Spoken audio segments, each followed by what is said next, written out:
এক নির্বাচন অর্থাৎ ওয়ান নেশন ওয়ান ইলেকশন নিয়ে যারা আজকে বলছে এক দেশে এক নির্বাচন হবে এবং একসাথে নির্বাচন করাবো, এই কথাটাই হাস্যকর। তার কারণ আমরা বারে বারে বলে এসেছি এবং এই যে কেন্দ্র সরকারের ধারাবাহিক বৈমাতৃসুলভ আচরণ, এটা আপনারা বিগত দিনগুলিতে দেখেছেন। 2021-এ বাংলায় যখন নির্বাচন হয়েছিল, একই সাথে আসামে নির্বাচন হয়েছিল, কেরলে নির্বাচন হয়েছিল। বাংলার নির্বাচন 8 দফায় হয়েছিল এবং কোভিডের দ্বিতীয় ঢেউয়ের সময় হয়েছিল। তো যারা একটা রাজ্যে 8 দফায় নির্বাচন করায়, তারা সারা দেশে 1 দফায় নির্বাচন করাবে। 1 মাস 1.5 মাস আগে ঝাড়খণ্ডে ইলেকশন হয়েছে।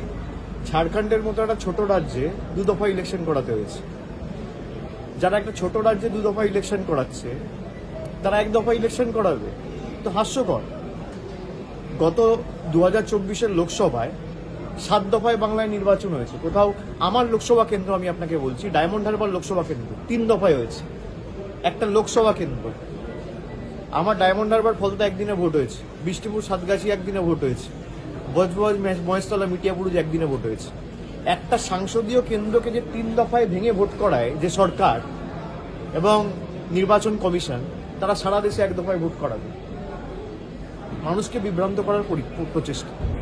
আর 1 দফা একদিন ওয়ান নেশন ওয়ান ইলেকশন কেন? মানুষ যদি 2 বছর অন্তর অন্তর নিজের ভোটাধিকার প্রয়োগ করতে পারে, তাহলে কেন্দ্র সরকার চাপে থাকবে।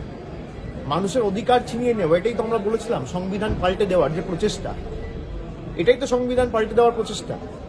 আমার অধিকার, আমি বিধানসভায় একবার ভোট দেবো, পঞ্চায়েতে একবার ভোট দেবো, পুরসভা একবার ভোট দেবো, বিধানসভা একবার ভোট দেবো, লোকসভা একবার ভোট দেবো।